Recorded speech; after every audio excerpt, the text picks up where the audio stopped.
Mr. City Manager, you work for us. Okay? It's not the other way around.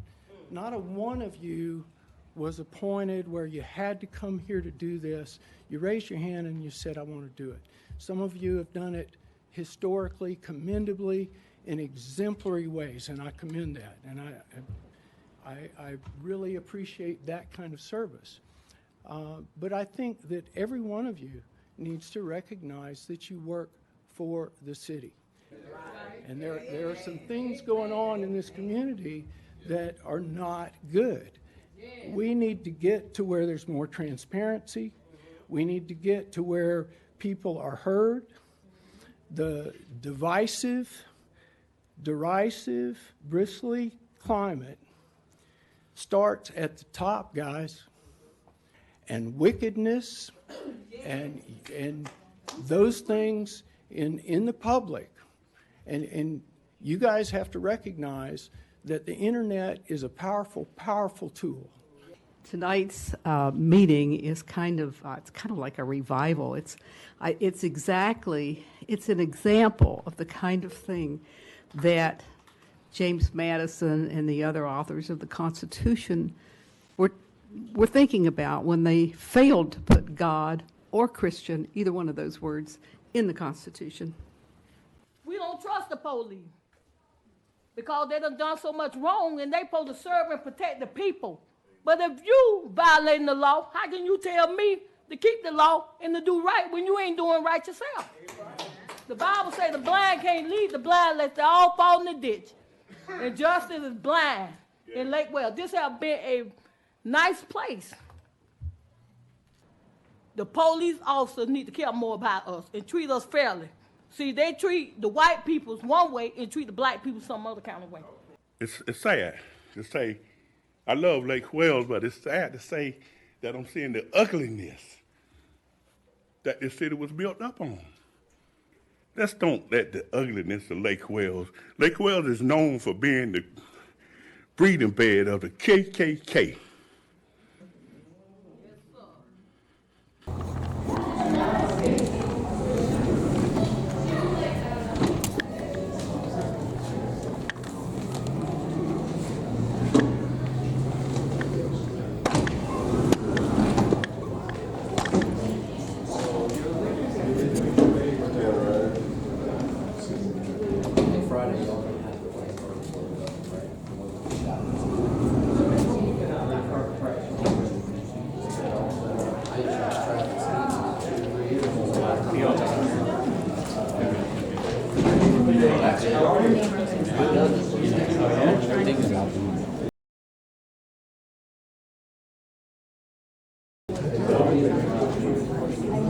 Now to Lake Wales, where the police chief was notified he was suspended with a replacement soon to be hired. And tonight, the city manager went off agenda, announcing the police chief will remain in his role with his title. 10 Tampa Bay's Malik Rankin joins us from Lake Wales with the divided reaction this announcement received. The city commission room was packed with an overflow crowd into the hallway. Today was day 2 of Lake Wales Police Chief Chris Velasquez's 3-day suspension.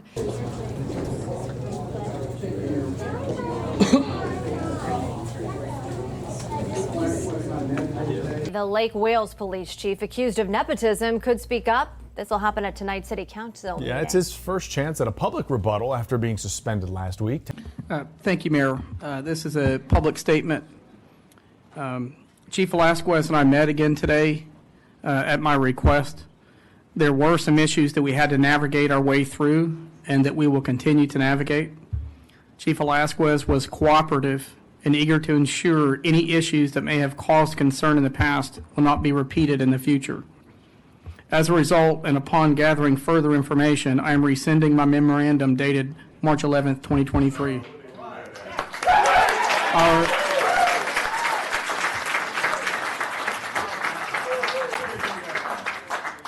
Our citizens need stability in their local government. Chris Velasquez will remain as Chief of Police of the Lake Wales Police Department, and we will continue to support each other as we support the community. Thank you.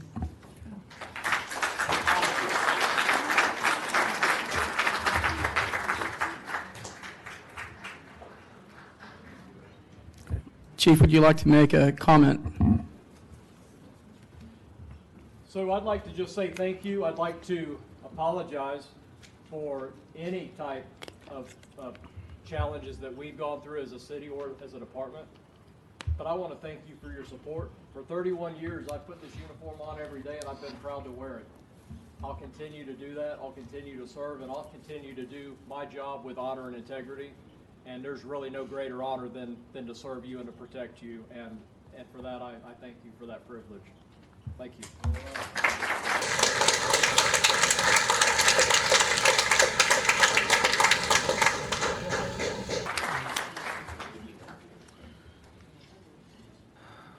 Okay. We will move to comments and petitions. This is item number 5 on our agenda. Public participation from residents and taxpayers and business owners is encouraged. The City Commission welcomes information that would assist them in considering agenda items, city business, and otherwise helping us fulfill the city's mission to make Lake Wales a bit better and more beautiful for its citizens. Anyone who has signed up to speak should state your name, and you will be given 5 minutes to speak. I want to remind everyone that courtesy and respect is the hallmark of the meeting. We are expecting you to address the commission and not audience members, and not engage in back and forth discussions that could deteriorate into argument and debate and accusation. We have a lot of folks who have asked to speak during this comment and petition time, so I want to remind everyone we do have a 45-minute time limit, which can be extended to an hour. So you have 5 minutes. You're not obligated to take the 5 minutes, but I will call people in the order that the city clerk handed me the request to speak during these comments and petition portion of this meeting. So having said that, the first person I would invite to the podium is Al Goldstein. Thank you. I was prepared to have a long speech that would have lasted 5 minutes, but thank you, the city, Chris, James, for getting the situation worked out. I think it's going to work well for the city, and I know it will because I think we have two great gentlemen. But to bring you up to date, back when I was sitting on this commission, I found James working here. At that point, I think it was 17 years, and I never even opened up his resume. But I brought it home to my wife, who was a vice president of a staffing company for 26 years, and she looked at it, and she said, you know, a resume like this, why are you even thinking about it? I would hire him right now. He could be my general manager. So I fought for him for a couple of months, sitting right up there, and most of us, all new other than Robin, wanted to go outside, maybe spend $50,000, $100,000 looking for a gentleman and maybe making the same mistake we did about 10 years ago. I fought to put him on here, and the commission then, after a few meetings, decided, yes, let's do that. Let's put him on probation for a couple of months, and then we'll see what's happening. I don't even think it took 2 months for the commission to decide to hire him. And I think he's done an absolute super job. And I want to thank him for being a gentleman enough to understand where mistakes are made, it can be worked out, and he will save the city. I'm really lost for words right now because I was prepared to be, as you know me, very violent and very vulgar and, you know, this, but I can't. I'm really ecstatic right now that this is able to work out. And I'm very proud to be part of this city. When I was first elected to a commission, I stood at Central Avenue and said, when I leave this city, I want to leave it like I left Atlanta, Marietta, Georgia, Ponte Vedra, St. Augustine, and Gorgona, Panama, better than when I got there. And it's not because of me making it better, it's because of people like yourselves and James and Chris. I want to thank you for standing up for what's right. I want to thank James again for standing up for what's right. And I know Chris is going to continue to do the job that he always has. And God bless America, God bless Lake Wales, and God bless these two gentlemen. Thank you.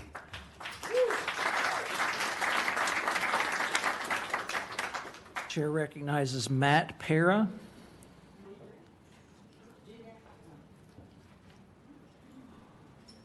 Well, this is going to be a little different than what I think some of the people want to say. I'd like to thank all the commissioners, the deputy mayor, and the mayor, city manager for reaching out to the YMCA and taking that over. What a wonderful place. That place is great. I encourage residents that are behind me of Lake Wales to go up there, get a tour of the place, and join that facility. It's just wonderful. They have new equipment. They have lots of classes.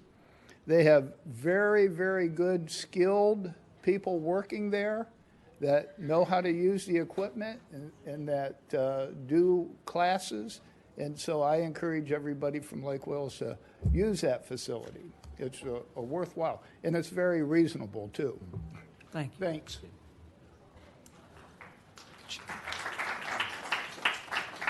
Chair recognizes Glenda White.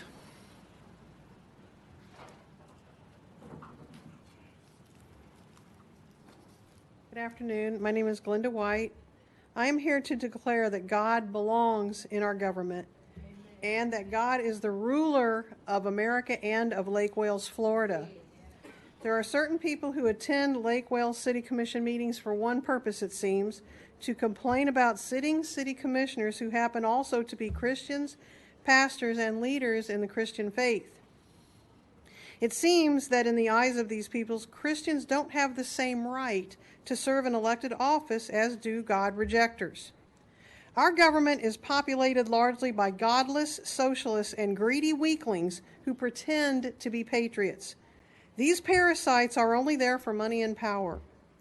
These leftists create laws that have nothing to do with the U.S. Constitution, but pass laws to serve themselves and those who donate money to them.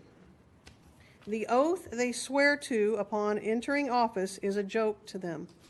They walk into office with no caring for the God they swore the oath to, nor do they intend to protect the Constitution or represent their constituents as they enter their office. They enter as liars. Left-leaning socialists have systematically removed God from the public square and robbed Americans of their freedoms. First, the freedom to pray in school was removed. From there, it was a downhill slide as our nation devolved into drug use, open pornography, the murder of our babies, and much more. The chaos we now face is the result of their actions over the decades and our quiet acceptance of the spread of pure evil over our land. The Nazis, also known as the National Socialist Party of Germany and communists of the 20th century, replaced brutal dictators with their own brand of brutality, which resulted in mass murder and starvation of their own people to the tune of 100 million. In the U.S., socialists have officially endorsed the murder of hundreds of thousands of our own young by drugs such as fentanyl, abortion, which has murdered a staggering 66 million babies since 1973 and counting. American socialists endorse and defend the invasion of our nation, rampant crime, spending hundreds of billions of dollars on welfare to these illegal invaders at the expense of our own people. Many of these invaders are military-age males and women and children to be trafficked. There are now over 100,000 children missing with no accountability from the Biden handlers who created this mess. Should socialists completely take over our nation, these same complainers would be first to start shouting for their rights as food and fuel shortages take hold, land and property are confiscated, and they are restricted by government as to what they can wear, eat, purchase, say, and listen to. They would also be the first to be lined up and shot. Refugees from Cuba and Venezuela are witnesses to the leftist socialist governments who destroy their own nation to gain power, wealth, and control as our government does today. The LGBTQ population runs around naked in, quote, pride parades, exposing themselves to children. They try to force sexual grooming upon our babies, but they say nothing about the rampant murder of homosexuals in terrorist nations such as Iran. Feminists demand the rights of women for equality, but say nothing as little girls and women are brought across our borders for sexual slavery, raped, murdered, and forgotten. They say nothing as their leftist government continues the practice of paying women less than men in the White House. They say nothing as men take over and destroy the world of women's sports. Lefties and liberals in our society who demand tolerance have none for those who disagree with them. They are hypocrites. Electing leaders who are devoted to God and will therefore make decisions based on the Word of God is not only logical, it's necessary. Those who practice godly principles will do a much better job at keeping peace and safety and keeping Americans truly free. The colonists strongly believe that anyone who sought to hold an elected office should be declared and practicing Christians, knowing that ungodly men would become evil and abusive tyrants. The following confirmation was required in the colony of Pennsylvania if a person wanted to seek an elected position. And I quote, "I do believe in one God, the creator and governor of the universe, the rewarder of the good and the punisher of the wicked." That's your time, ma'am. Thank you very much.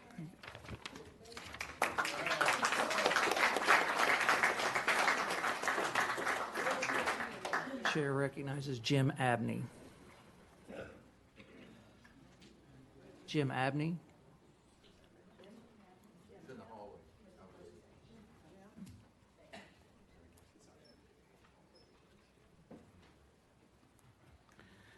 Good evening.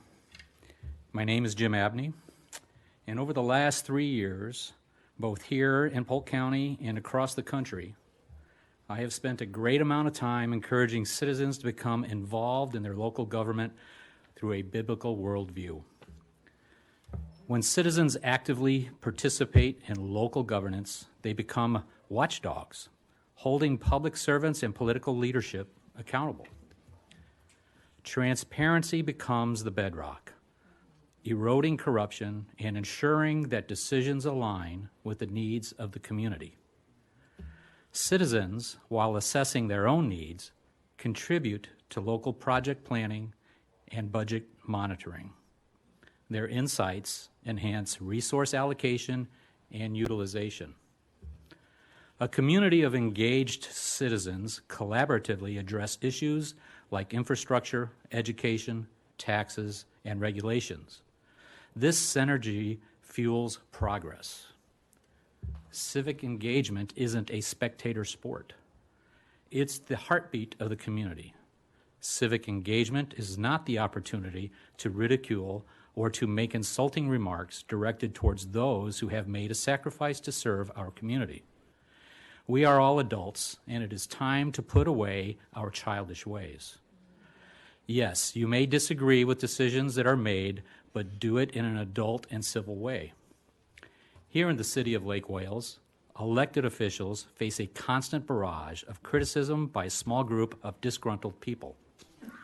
Community leaders must weigh the outcome of policy decisions on how those policies will affect the entire community. Lake Wales elected officials certainly not due to this. They don't do this for the money. Commissioners make a whole $6,323 a year, and the mayor makes a whopping $9,485 a year. In most instances, public service is a thankless job, and because of that, I would like to say thank you. Thank you, Robin Gibson, for your many years of service to the Lake Wales community and for your passion concerning the CRA. Thank you, Daniel Williams, as a pastor of a local church, for wanting to represent your community. Your participation is critical to the entire city. Thank you, Danny Krieger, for your willingness to set aside your retirement plans in an effort to make Lake Wales and Lake Ashton a better place to live. Thank you, Keith Thompson, for wanting to represent your family and friends. Some of your friends you've had since childhood, and now they disagree with some of your decisions. So thank you. And thank you, Jack Hilligoss, You have been a leader in the community for decades as a pastor. Your church has performed countless acts of community service, but now you are personally attacked for your Christian values. Commissioners, thank you to all of your family members who have had to sit idly by while you are attacked without mercy. And in closing, I thank God for each and every one of you. Thank you.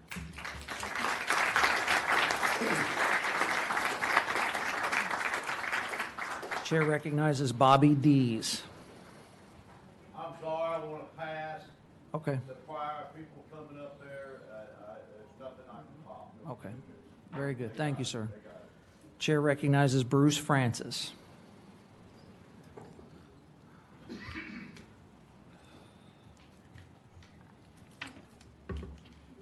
I just wanted to read something before I start. And when he was demanded of the Pharisees, when the kingdom of God should come, he answered them and said, the kingdom of God cometh not without observation.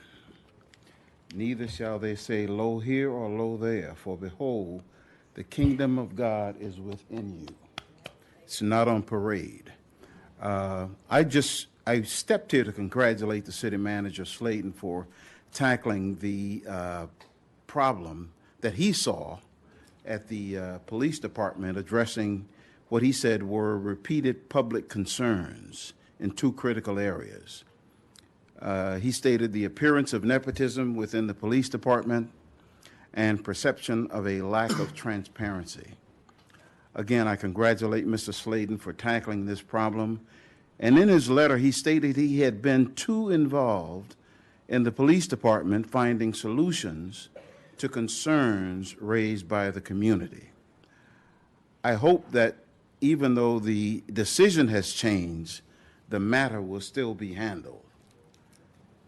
Noting that nepotism can affect morale, effectiveness, and performance of the 48 members of the police squad.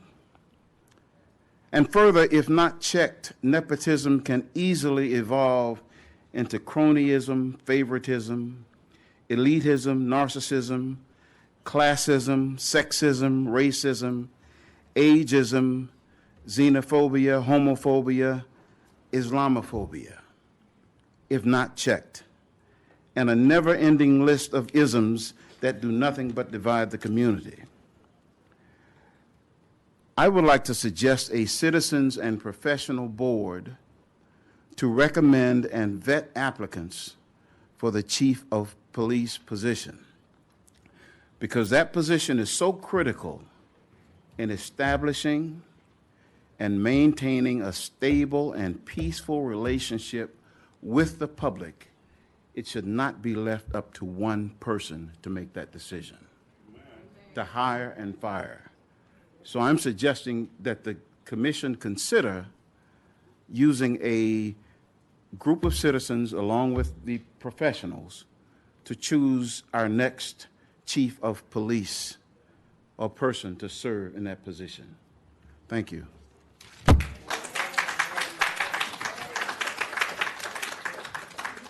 Chair recognizes Ann Richards.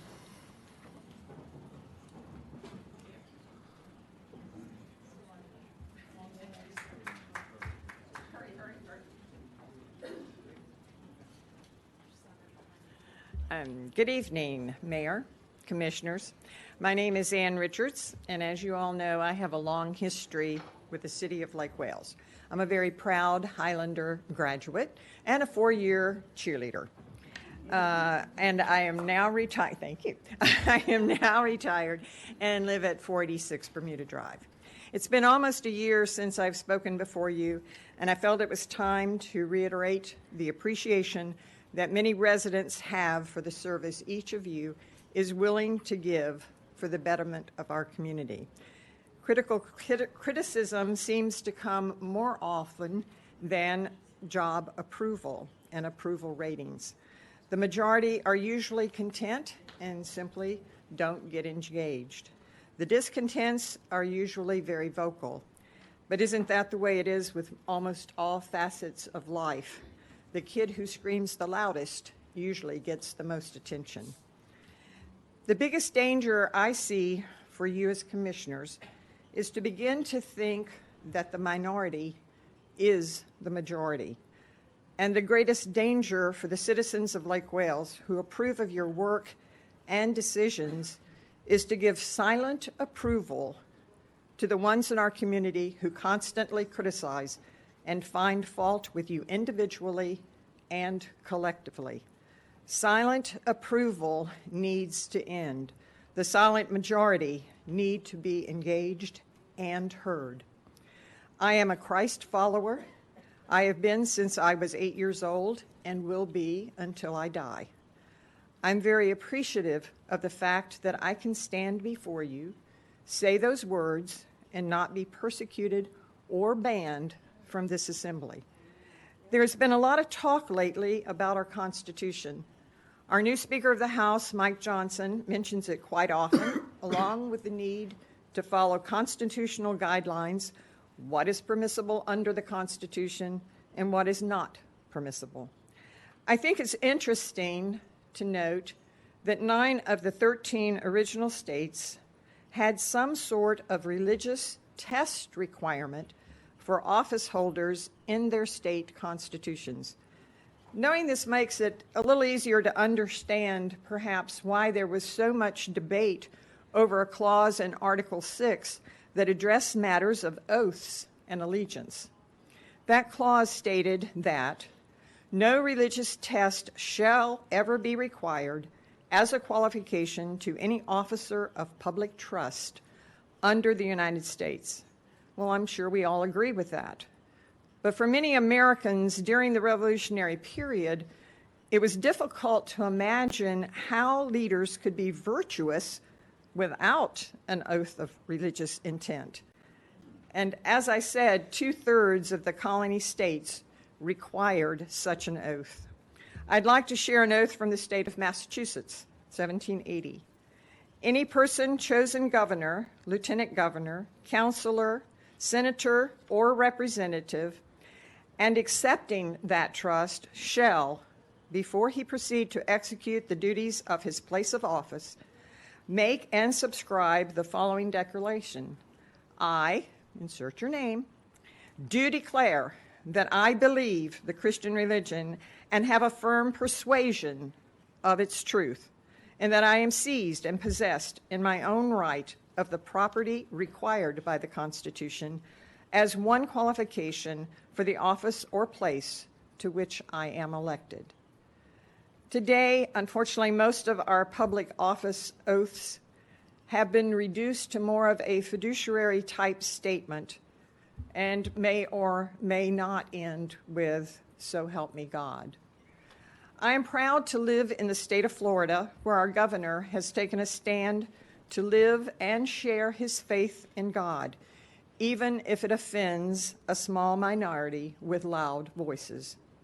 I am proud to stand before you tonight, knowing that each of you take your oath of office very seriously, that you are all men of faith, integrity, and loyalty. Individually and collectively, you have not been afraid to speak out and take action for what you believe. I thank you for being good examples of biblical citizens for the residents of Lake Wales as well as Polk County. Please have the courage of your convictions. Thank you.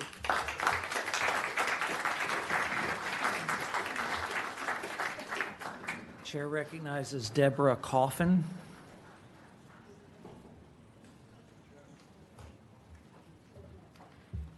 Good evening. My name is Debbie Coffin. I live in Lake Wales. Thank you very much for giving me the opportunity to speak with you tonight. I believe in God, Jesus Christ, the Holy Spirit, and the Bible. I read in the Bible Psalms 2:10, "Be wise, O kings, be instructed, you judges of the earth." Psalm 72:11, "Yes, all kings shall fall down before God, all nations shall serve him." Psalms 47:7, "For God is the King of all the earth. Sing praises with understanding. God reigns over the nation. God sits on his holy throne." So it is very important to me that Delaware in 1776 did have written religious tests and oaths in their state constitution. I'd like to read Delaware 1776. Every person who shall be chosen a member of either house or appointed to any office or place of trust before taking his seat or entering upon the execution of his office shall take the following oath or affirmation, if conscientiously scrupulous of taking an oath, to wit, I do profess faith in God the Father, and in Jesus Christ, his only Son, and in the Holy Ghost, one God, blessed forevermore. And I do acknowledge the Holy Scriptures of the Old and New Testament to be given by divine inspiration. And I thank you very much.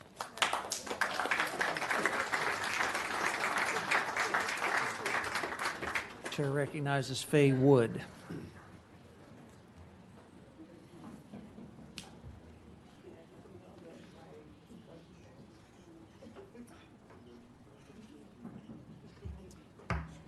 Gentlemen, ladies, guests, everybody, I know most of you.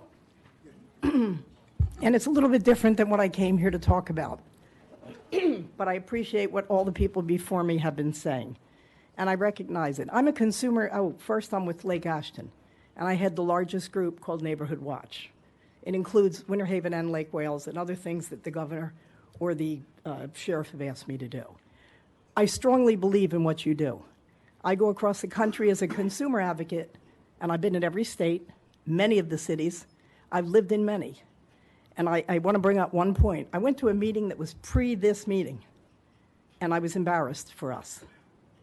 I own property in Lake Wales. I love Lake Wales. It's my smallest city, but it's also my finest. And I truly believe in everything we're doing. I've been across the country. It's been a long time since I heard a group of people make some of the statements that were made in public. It's not necessary. We need to unify. We need to come together. When I first came to Lake Ashton, there was no Winter Haven, Lake Ashton. There was a bunch of cows, and they signed an oath to be on my neighborhood watch, so I was happy.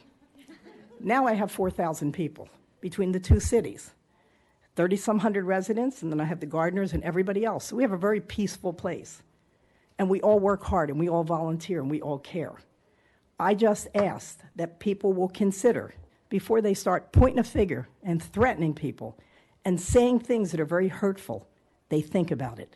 It's not necessary. And I'd like to thank James. I'd like to thank Chris. I'd like to thank the people that have come to this conclusion. Because in my travels, I deal with a lot of police chiefs, a lot of governors, a lot of mayors, a lot of people. This is one of the finest police chiefs I have ever dealt with. He has high integrity. He's honest. He's straight to the point. He doesn't make up stuff. He is not a racist. And by the way, he's a minority, the name Velasquez. He really does care about the people. I've had conversations with him in Lake Ashton about different things, along with other people involved, including Grady Judd. And this man truly believes in being fair to everyone. He doesn't care what you look like, who you are, what color you are. If you're short, okay, or tall, or skinny, or fat. He doesn't care. He cares that you're law-abiding and that you care. If there's some miscommunications, I've found him to be honest. I've heard some things that people have said. I've asked him straight out. And he tells the truth, but ask him.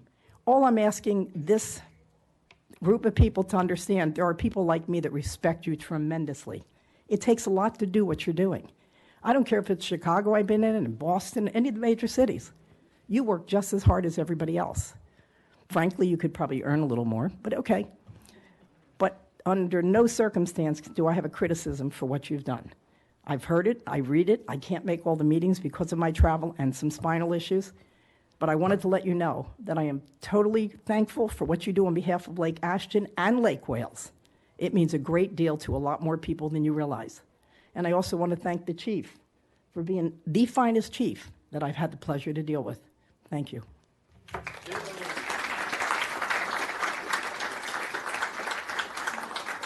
Chair recognizes Terry Christian.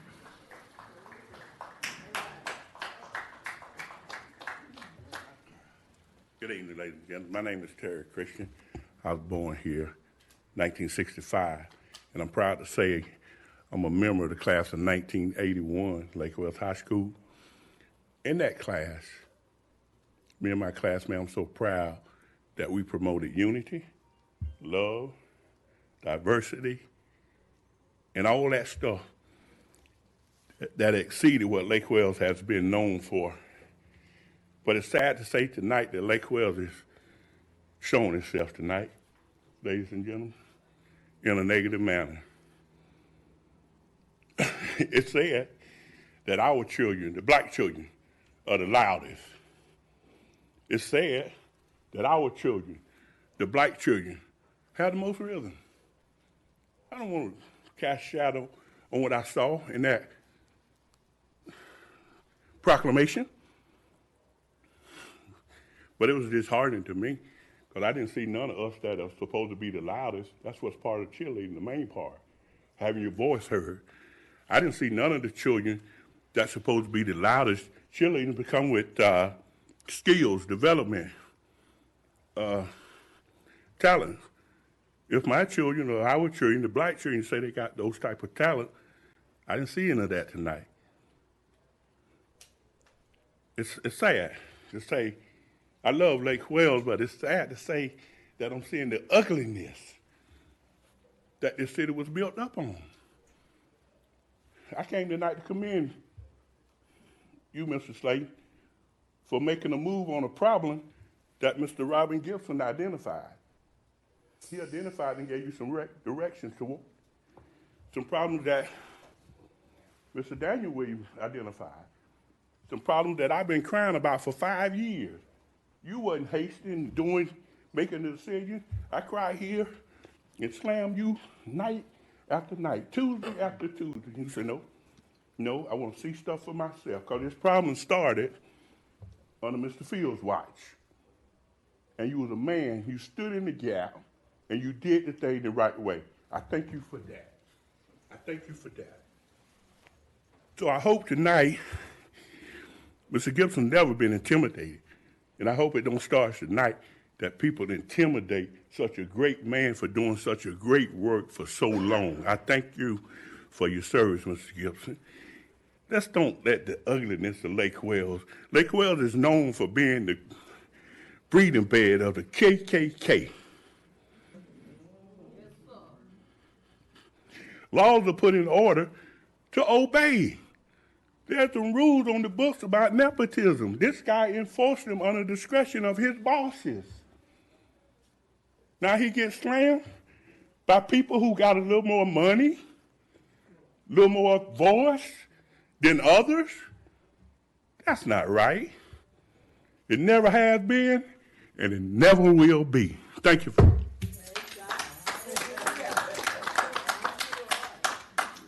Chair recognizes Mildred Jumper. Mildred Jumper.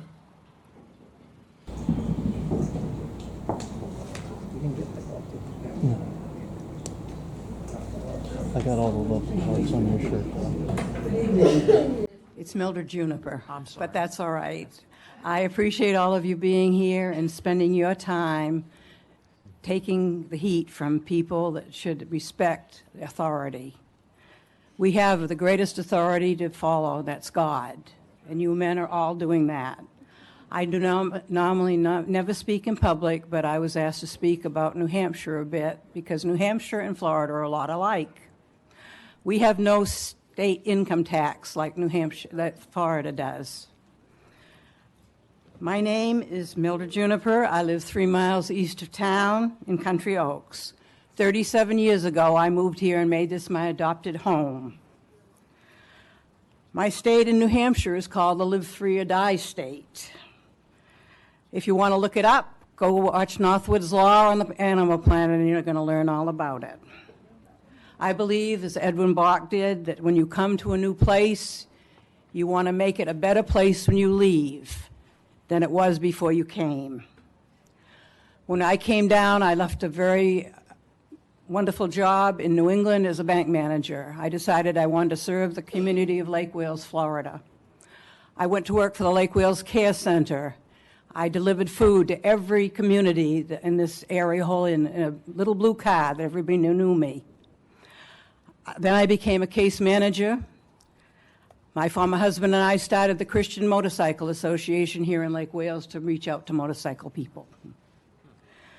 My ancestors did found the town I lived in New England in 1638. My great-grandfather manufactured pianos that you can find in museums all over the United States. My husband worked for the Veterans Administration for 32 years on the benefit side, helping veterans get their benefits. He now does that as a hobby with widows and veterans. My grandson is an Apache helicopter pilot with the U.S. Army. He's just been deployed overseas protecting our country. I'm a patriot. I'm a patriot because I know that's what God wants me to be. He wants all of us to respect this great country. For 30 years, I did mission work all through Central and South America. You people don't know how good we have it. There is nothing that we lack. The poorest of us are the richest in any other country.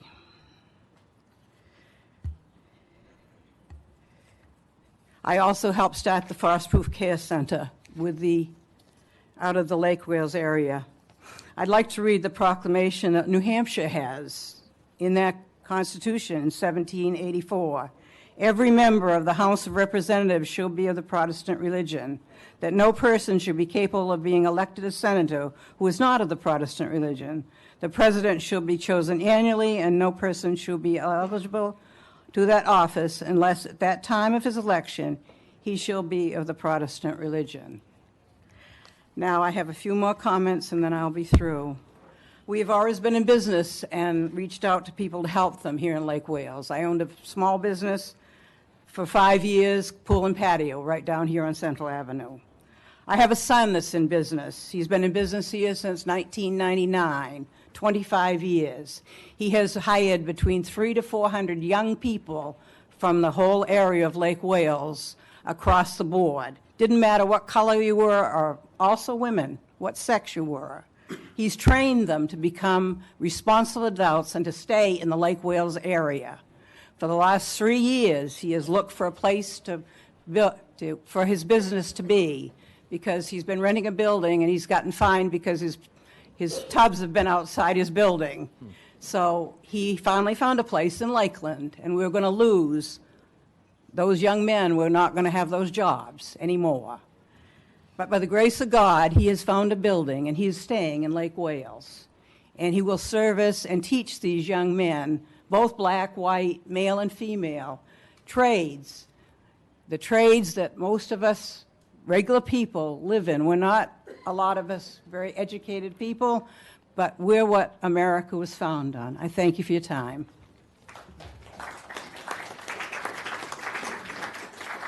Chair recognizes Joe Settle.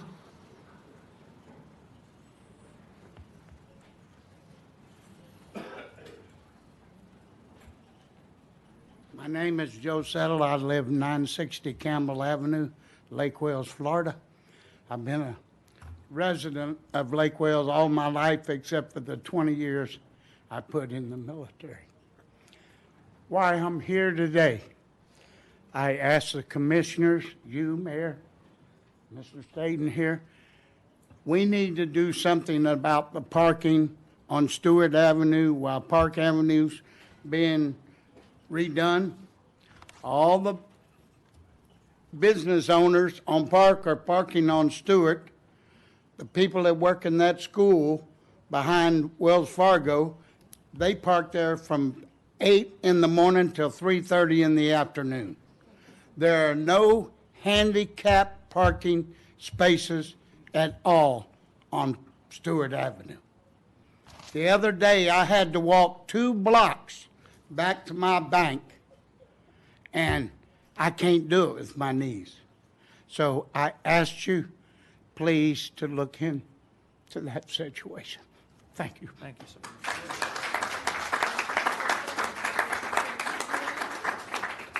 Chair recognizes Bud Colburn.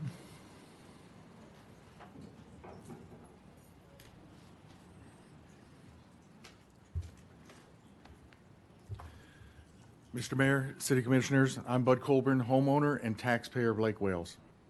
I also have the honor and privilege of serving the city on the Planning and Zoning Board. There are three things I believe that have caused the deterioration of some of the City Commission meetings, where much of the criticism is not about policy or procedure, as should be right and proper, but rather personal attacks that are directed toward commissioners and especially the mayor. These attacks have a negative effect on the productivity of the commission, the completion of city business, and show disrespect to the city and its residents. Of the three things, one, there still seems to be a misconception of the Establishment Clause in the Constitution. Current liberal thought is that there is a constitutional separation of church and state. There is no such thing. The U.S. Constitution does not require separation of church and state. Read it for yourself. The concept is a philosophical one and meant to protect religion from government, not the other way around.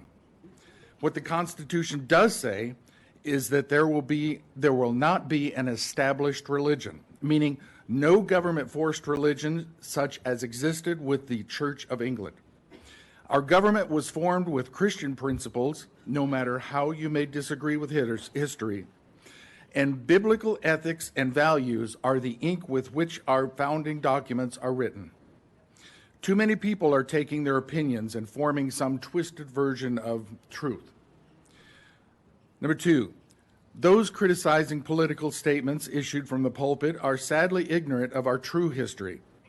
In the early days of our Revolutionary War from England, dozens of pastors recognized the danger of remaining silent in the face of oppression from the crowd. These pastors of various denominations were unorganized but bound together by a solid belief in the principles of freedom in the Bible. They were known as the Black Robe Regiment. They spoke out in favor of independence. That was surely political, and dangerously so at that. The majority went to war as chaplains and officers. Numbers of them were killed, with many having their spouses tortured and killed, as well as their farms destroyed. Their passion, leadership, and influence were recognized by the Crown as a dangerous priority for eradication. Historian Joel Headley wrote, "Every such rebel parson was more dangerous to the cause of the king than a whole regiment of militia." Bet you didn't know that political topics from the pulpit were absolutely critical to our nation. The Reverend Martin Luther King Jr. consistently preached about social justice while staying true to the Bible's underlying message. Remember that social justice was and still is an issue of the heart. God deals with it through His Word, the Bible, and mankind deals with it through political legislation. Dr. King was warned not to get political in his sermons. Those voices are just as wrong as similar ones we hear today. It seems both left and right sides want to make every issue political. So how could pastors give their church guidance on important topics while avoiding these new politics? The rise of Nazi Germany in the 1930s was largely due to the silence of the church. Read the story of Dietrich Bonhoeffer, a German pastor who was killed because he wrote and stood against the Nazis. Had the pastors risen in sufficient numbers to speak against the political correctness and popular wisdom of Germany at that time, there may have never been World War II. Point number three. There have been numerous vicious personal attacks against commissioners and the mayor who serve this city in numerous ways, yes, to include as pastors of churches. Some of those making these personal attacks watch streaming video of sermons, hoping to catch the pastors in a statement that could be used as a trap. That was also tried 2,000 years ago to no effect. Why not listen to the sermons for purposes of content instead of subterfuge? In case those who issue such attacks cannot recognize it, this is classic bullying at its core. The commissioners and mayor facing the brunt of the attack cannot respond. How convenient for the attackers. Yes, it takes a special kind of cowardice to attack someone when they cannot respond. They are afraid of having a real conversation in which their pre-made-up minds could be challenged with new information. Feel free to criticize policy, decisions, procedures, and the like. It is your right, but do not make a personal character attack on the commissioners or the mayor. You cannot claim any conceivable right to that. They can't answer, but I certainly will not be silent. Thank you, sir.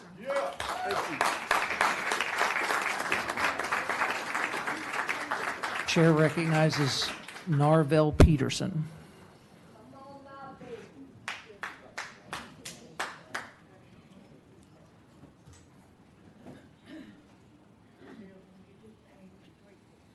My name is Norville Peterson. I own property in Lake Wells, one on 27 Phillip Ways and one on 415 East Street, Lake Wells.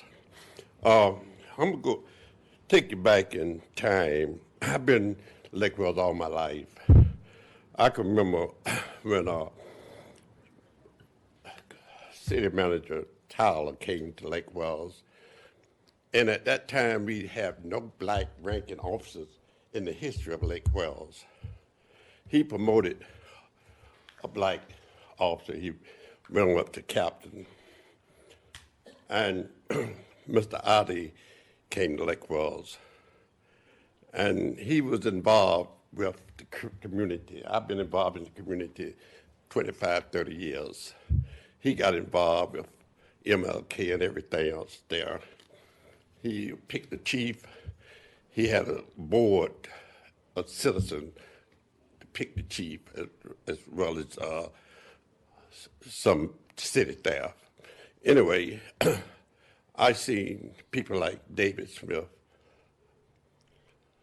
James Austin, Albert Kirkland. Some of y'all might not know them, but they passed the torch on to me. And I'm passing the torch on to our young people. I want to see some people who look like me on the board. Amen. Mr. Daniels, some people say that don't vote for you, but I say I'll vote for you because you look like me. You might know what I'm saying. You know, when the promotion came up a couple of weeks ago and no blacks was promoted, but they was real qualified. Now this is what happened in my neighborhood. I don't know what happened in Lake Ashley, but I asked the chief who put Band-Aids on the situation about fees in the areas. We had a couple meetings, standing room only at the B Street Center. They put a Band-Aids on it. It wasn't correct that they put a Band-Aids on it. We still working on it. I say garbage cans, trash, they don't pick it up. It's in my neighborhood. See, things happen different in my neighborhood than in somebody else's neighborhood. I'm talking about my neighborhood. And I want y'all to listen to me because if I vote you in, I'm gonna vote you out. I'm gonna work just as hard to vote you in to vote you out. So it's just a matter of time that election's gonna be here. And I love each and every one of y'all, but I want you to do what's right. I want you to do what's right, not in Lake Ashley, not on 27th, in my neighborhood. I was born and raised in my neighborhood. I worked hard all Saturday to clean up my neighborhood. I want y'all to make sure that the laws is protected in my neighborhood. I told the chief about the feeders in the neighborhood. That have never been corrected. I asked the chief about the garbage cans.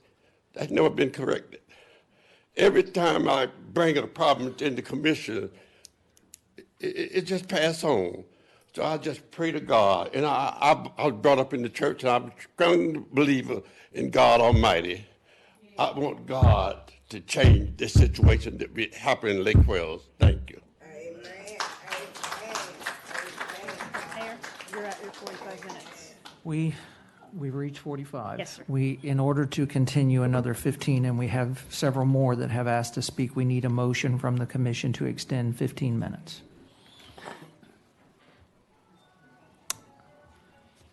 I will make the motion to extend 15 minutes. We need a second. I'll second it. We have a motion and a second. All those in favor would say aye. Aye. Okay, that motion passes. We have 15 more minutes. We're going to invite Cassandra Ulysses. Hi.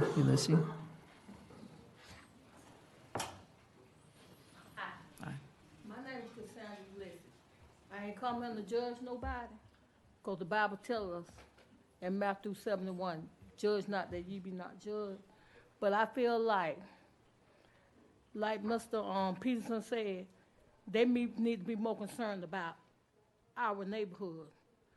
My son can't even walk down the street without being harassed by the police. Back in 2019, I got to bring it up. I don't hate Travis Worley because I forgive him, but that don't mean that I feel like he ought to have a job. Anytime you call a black person a nigger, or you can beat somebody, and I'm listening at it on the phone, something should have been done. See, I used to try to talk to the chief. I don't mean nothing bad, but Miss Judy say, I'm not gonna tell him to talk to you, but he need to interact more with the black community. Where we from. Because we need help down there. We don't trust the police because they done so much wrong, and they supposed to serve and protect the people. But if you violating the law, how can you tell me to keep the law and to do right when you ain't doing right yourself? The Bible says the blind can't lead the blind lest they all fall in the ditch. And justice is blind in Lake Wells. This has been a nice place. I never had a problem with Mr. Chris, because if I keep seeing him in the public, he'll talk to me. But when he at that station, McGlad Duke will not let you speak with him. And Travis Worley need to be without a job. He needs to be without a job. The same people that have our chief here, and I ain't gonna lie to you, I really like Chief Velasquez. Because we get another chief, we might get somebody better, and then again, we may get somebody worse. You see what I'm saying? So I'm not going to even talk on that. But what I'm talking about is the police officers need to care more about us and treat us fairly. See, they treat the white people one way and treat the black people some other kind of way. Just because my son walking down the road because he has a mental problem and everybody know it. He has a mental problem. So sometimes he'll get up 1 o'clock. He might think it's 6 or 7 o'clock in the morning. And what they do, they stop him. They sit him on the ground. I'm tired of it. Something needs to be done. And when somebody wants to speak to the chief or have a concern, they should be able to talk to him. He should talk to us. Because we know what's going on. See, he in the office, a lot of stuff, I just really believe he just don't know. I'm going to give him the benefit of the doubt. He just don't know. But if he come and interact with the community, he can find out a lot what those officers doing. And y'all have a blessed night.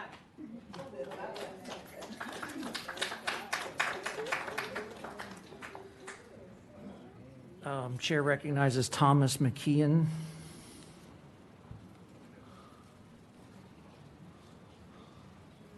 Hey there, good evening. I'm TJ McKeon. I'm a local resident, business owner, taxpayer.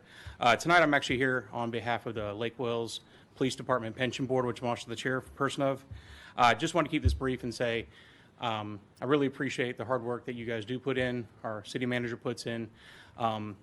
I hate seeing some of these words used tonight, and I hate to see that other people feel differently about some of our leaders. Unfortunately, in politics, we have elected leaders and we also have appointed leaders, and they have different roles, and I think that's why they're appointed or elected that way. My experience has been upstanding with all of the city manager interactions I've had, as well as with the chief of police. So I just want to say thank you for the resolution you guys came up with. I think that's a good step forward in the right direction for Lake Wales. Thank you.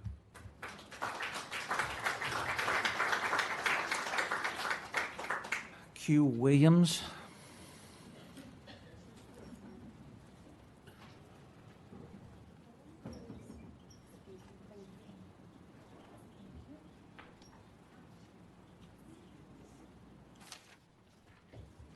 Good evening, Mayor and Council. I'm coming this evening to bring to your attention some concerning issues related to the hiring process within the City of Lake Wells. Considering recent events involving the police department, I believe it is essential to extend the investigation to include all departments, as this issue may be affecting Town Hall as a whole. Mayor, I kindly request permission to distribute documentation supporting my concerns. Sure. That's okay. Thank you.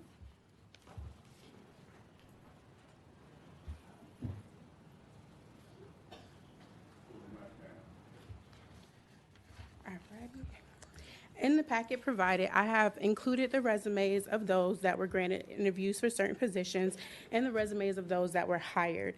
I've also included resumes that seem to be more aligned with certain job positions, but they were not interviewed or hired. With this information, it would seem as if there is a disease of favoritism and possibly nepotism that has not only seemed to affect the police department, but also town hall. Additionally, I would like to draw attention to issues regarding communication with applicants. Enclosed in the packets, there are email correspondence from an applicant attempting to contact the Human Resources Director, Ms. Sandra Davis, and the Human Resources Coordinator, Ms. Carmen Ortiz. Unfortunately, these attempts either received delayed responses or no response at all. I think it is crucial for businesses and organizations such as Town Hall to uphold the highest standards of professionalism, integrity, and fairness in all aspects of operations, which includes recruitment and hiring. Failure to address these issues could lead to decreased morale among employees, a loss of trust in leadership, and potential legal repercussions. In light of these concerns, I urge the council to give direction to the city manager to thoroughly investigate these matters and take appropriate corrective actions to ensure that the hiring processes are fair, transparent, and merit-based if that applies. Additionally, I recommend implementing measures to prevent favoritism in the future, such as establishing clear guidelines for hiring decisions and ensuring oversight and accountability in the recruitment process. Thank you for attention to this matter. I'm confident by addressing these issues promptly and decisively, this will not just be for the betterment of applicants, but also for the reputation of the city of Lake Wales as Polk County continues to experience growth. And also, I forgot to say that in that packet, there will also be an email correspondence between an applicant and Ms. Angel Yoksel regarding an application that was seemingly lost for the records clerk position. Ma'am, did you intend for every commissioner to have a copy of this? So I do have additional copies, but I just wanted to make sure I had one to present to you so you can look Do you over have it. enough copies for the rest of the commissioners? Yeah.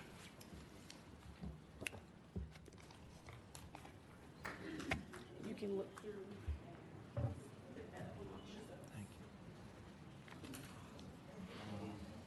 you. And that's all. Thank y'all. Have a good evening.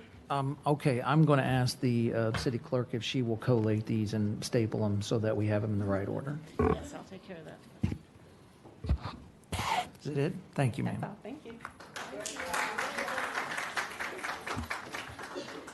Chair recognizes Juanita Schwartzik. My comments are about Lake Alta. I'll wait until then. Okay, thank you. Charlene Bennett.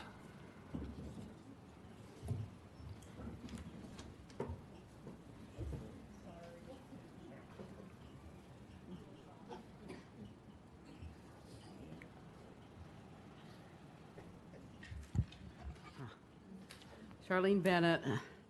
I was very touched by the comments of Terry Christian and Narvell Peterson and some others. They're expressing a very legitimate complaint or pain from the black community. And they thought for a few minutes in the past week that maybe a little justice had been done with regard to that, and they got disappointed tonight. So I hope you're going to listen to that pain and give it some thought. Think about what you might do about it. The other thing I want to mention is that I really think that tonight's meeting is kind of like a revival. It's an example of the kind of thing that James Madison and the other authors of the Constitution were thinking about when they failed to put God or Christian, either one of those words, in the Constitution. Now, I just want to be very brief here. I want to make some comments about invocations. And I'm going to do that simply by reading 4 verses from the Bible. This is from the Sermon on the Mount, Matthew 6, verses 5 through 8. It's, as far as I know, it's the only thing that Jesus ever said about public prayer. And here it is in his words. And when thou prayest, thou shalt not be as the hypocrites are, for they love to pray, standing in the synagogues and in the corners of the streets, that they may be seen of men. Verily I say unto you, they have their reward. But thou, when thou prayest, enter into thy closet, and when thou hast shut thy door, pray to thy Father which is in secret, and thy Father which seeth in secret shall reward thee openly. But when ye pray, use not vain repetition as the heathen do, for they think that they shall be heard for their much speaking. Be not ye therefore like unto them, for your Father knoweth what things ye have need of before ye ask him.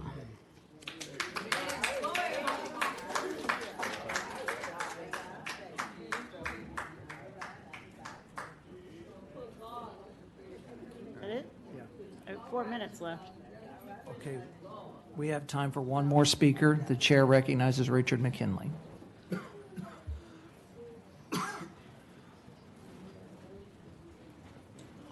Good evening, and thank you for recognizing me.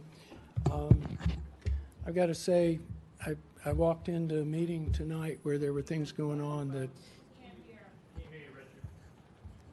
Okay.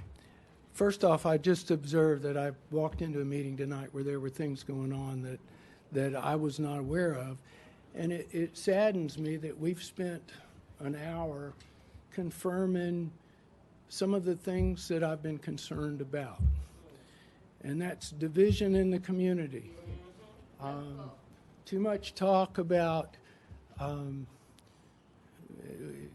concern about diversity.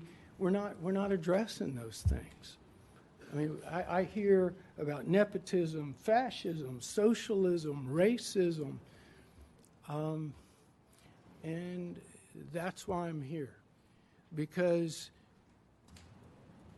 you guys, you commissioners, Mr. Kruger, Mr. Williams, Mr. Hilligoss, Mr. Thompson, Mr. Gibson, and you, Mr. City Manager, you work for us. Okay? It's not the other way around. Not a one of you was appointed where you had to come here to do this. You raised your hand and you said, I want to do it. Some of you have done it historically, commendably, in exemplary ways, and I commend that. And I really appreciate that kind of service. But I think that every one of you needs to recognize that you work for the city. And when we talk about that, we're not just talking about black people, white people, Asian people, Mexicans, Christians. We've got multiple denominations in this community. We've got Muslims in this community. We've got Jewish people in this community. We've got agnostics and atheists, all of which, under our Constitution, have a right to participate in city government and have a right to be heard. And they have a right to feel that they have a right to be heard and that they will be heard. And what I'm hearing is that our community's not so sure that that's true, that there's some silence going on here. I had put together some notes, and frankly, I left my papers at the office and have to pull it up on a computer, and my eyes don't do what they used to do. I'm Richard McKinley. I moved here in 1958 when I was 3. My family lived on Circle Drive for a while. I've been in this community for 66 years. I've been a part of this community for 66 years. I played Little League here. I was part of the band. I graduated from Lake Wales High School with people who I respect, both sides of First Avenue, which back in the day the black people couldn't cross after dark. And the people of this community are my dear friends, and I respect them. And I love this town. But there's some things about it, just like family, where you can love them, but there's some things going on you don't like. And there are some things going on in this community that are not good. We need to get to where there's more transparency. We need to get to where people are heard. The divisive, derisive, bristly climate starts at the top, guys. It starts right here in leadership. It doesn't start down here. It starts in leadership. and talk about deviance and wickedness and those things in the public. And you guys have to recognize that the internet is a powerful, powerful tool. Words travel not just across the table, not just across a room, not just inside a room. They travel to thousands, and they are heard, and they survive, and they are captured, and they influence people. Robert Connors, when he published that article about FDC, this issue, it's not about FDC, it's not about Derek Blue. It's about the fact that our city government, you guys, entered a contract where there was $1.2 million of our money, might be federal money. I asked for 30 seconds. He publishes this article and says there's some questions about what's happened here. Our city government had not, they had watched $900,000 get out of that barn. And they had not audited, they had not looked for it. And Jack Hilligoss takes the pulpit the next Sunday and talks about wickedness and agitators and names Bob Connors specifically. That is not conducive to unity, it is not conducive to transparency, and it inhibits what we needed to do, which was go look and see what was done with the money. Right. That brings an end to our public comment and time. We are going to move on in the agenda. I am going to take a 5-minute recess. I'm going to take a 5-minute recess, and then we will pick up with the agenda.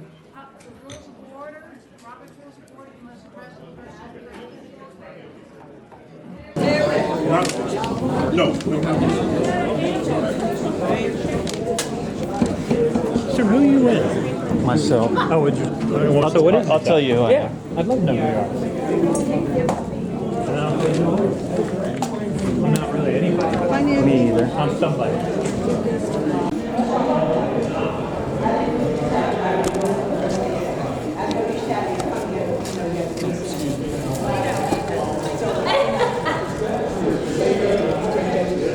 This way.